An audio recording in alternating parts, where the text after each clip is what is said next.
Hello everyone, welcome back. Naresh here. One of you asked to make a tutorial on map animation in After Effects.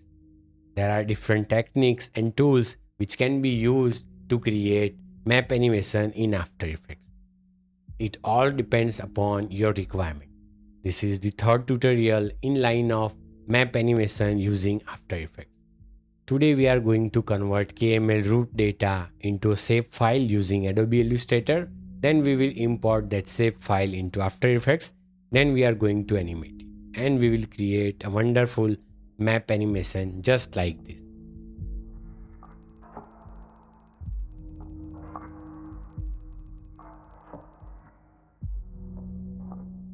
So let's get started. So here we are. First of all, we will create this KML root that I have already demonstrated in my previous video. After that, we will convert that KML file to PDF, and you can skip this chapter if you already know how to do that using Adobe Illustrator, and save it as an Adobe Illustrator file to open it in After Effects. So go to Google My Maps, log in and click on Create New Map. You can save it as you like it to be called. Search and select your starting point.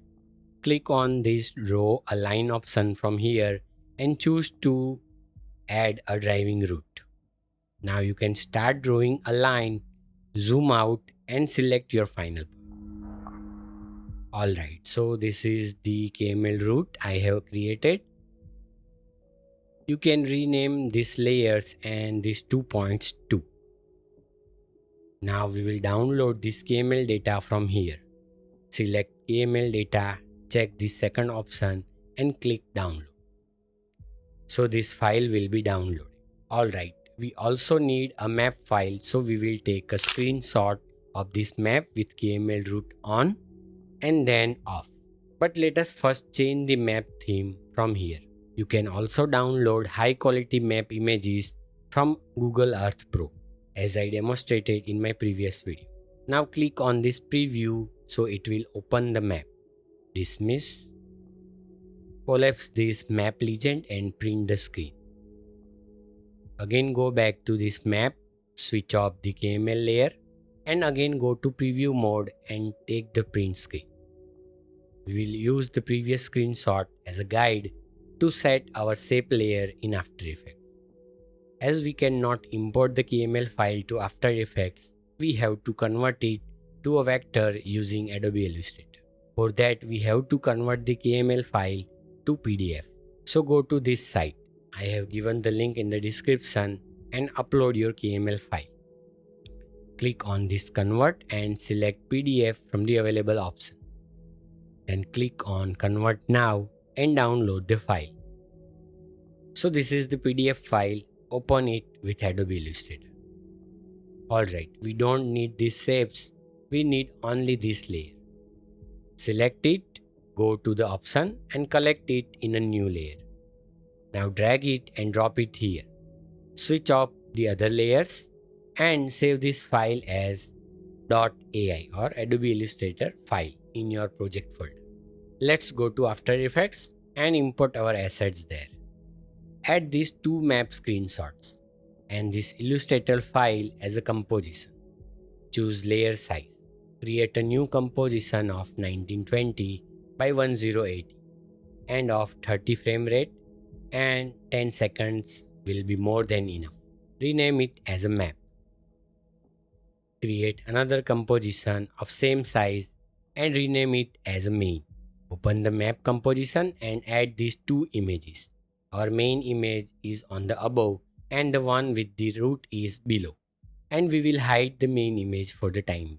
Go to main composition and add the map in it and convert it to 3D.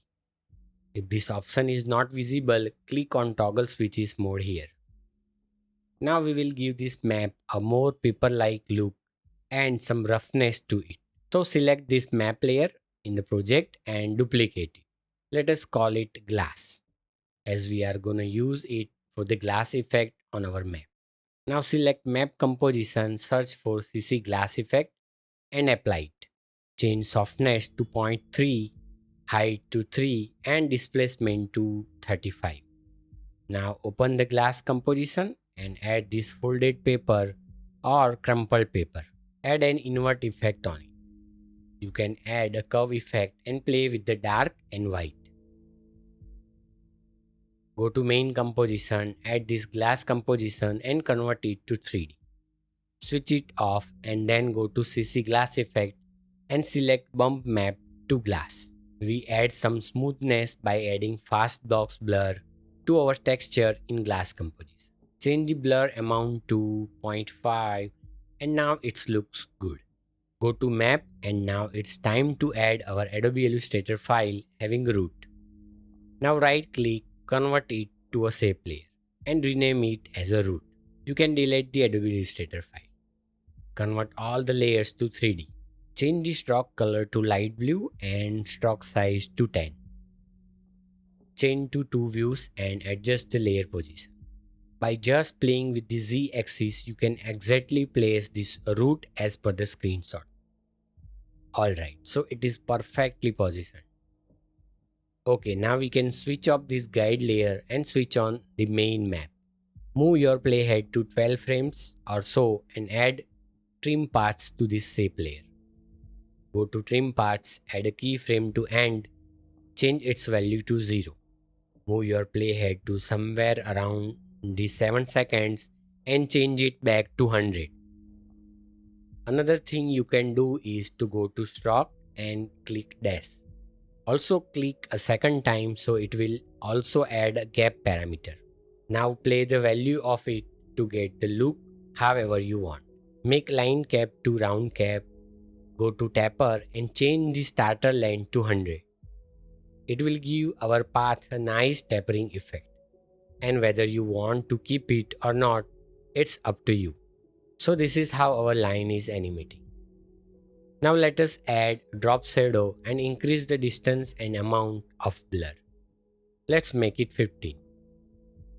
Alright, now let us duplicate it. Keep distance for shadow 5 and play with the direction to remove the blurriness. This will give it a 3D kind of look. Now let's add the CC light sweep effect over the top layer. We can animate the direction and center of it as the path moves along. This will give it a more 3D look. So add one keyframe here, one in the center and one at the last. You can also play with the color intensity of the light. Now select both the layers and press U to reveal the keyframes. Select all the 4 keyframes and press F9 to ease it. Open the speed graph and change it like this. So it will have a slow start and speed and then final slow. Now let's move to main composition. To make our map clearer, what we can do now, again go to map, select this map image, duplicate it and add an invert effect on it and change the blending mode to overlay. We can also add a tint effect over it. Alright, now it looks great. Now right click and add a new light, select point light with this setting and the color is not white but this is something like yellowish. This light will give more depth to our map. Adjust the position of the light and duplicate. Shift this other light to the end and adjust its position. Press P on the keyboard and adjust the Z axis. Now it's looking perfect. Add a new adjustment layer, select this elliptical mask and double click it to add over the adjustment layer. Now select subtract and bump up the feather amount. Add a curve effect and increase the shadow. Let me adjust the position of the light. Now it is time to add camera and spice up the animation. So right click and add the new camera, select 28mm camera. Right click and add the new null object, also convert it to 3D. So we have to parent camera with the null object. We will use null object to animate our camera. Now let's switch to 2 views. 2 views help us a lot to understand the relative position of each layer. Select the map layer, go to glass effect and choose light to AE light. Now it is showing a reflection of the light. Let us adjust the position of the light.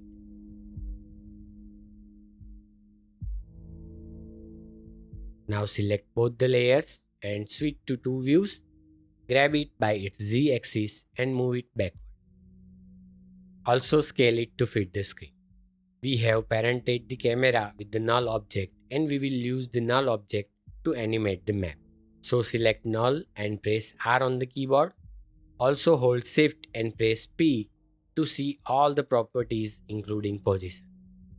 Now move your playhead to 15 frames or so and add the keyframes to all. Changing to one view and grabbing this Z-axis to bring it closer to the camera. Also change the orientation like this. Now change the position to bring our areas of focus. So play with this position value to get your desired look. You may want to adjust the point light position. Move your playhead to 7 seconds or so and now we will zoom and position this part of the map. Shift the position to here, point B on the map.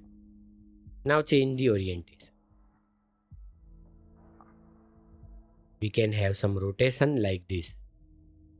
So now we have this end ready. Now we can zoom out here in the middle so that we can see more of the map. So let us zoom out and also change the position.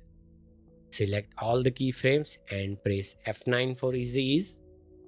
Select the position keyframe and edit the speed graph like this. You can change the position of your light if you feel like doing so.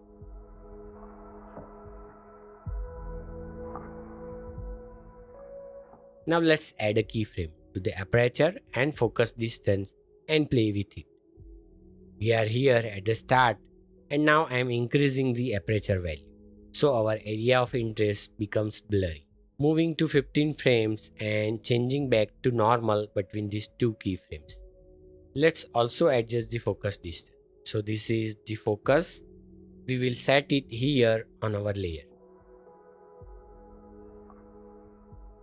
Alright, moving ahead and here at this frame, we can again increase the aperture. And another keyframe here. And finally, where our animation ends, make it clear and crystal by playing with the focus distance and aperture. Now let's add a pin PNG to our map, changing to two views. If you want your object to appear like it is fixed to a layer while working with the camera, make sure it is close to that layer. Else it will look like it is floating while the camera moves. Like in this case, this map pin image. Let's scale it down. Duplicate it and move it to the other end here. You can scale it down if you want. Now let's animate its scale. So add a keyframe to scale, move the playhead a few frames back and change the value to 0. Select the second keyframe, go to keyframe assistant and select easy ease in. Open speed graph and adjust the graph like this. Alright, so this is pop-up and then root animation.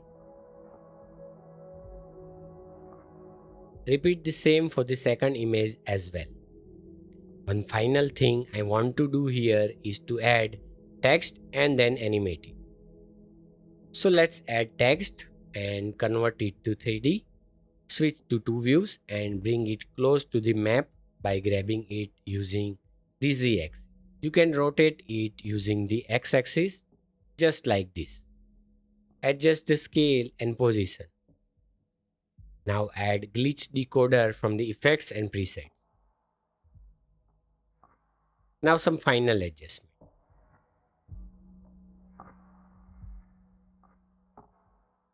Duplicate text, place it here and add drop shadow. Use shadow only feature and increase the blur. You can trim the text layer by holding the Alt or Option key and using these brackets.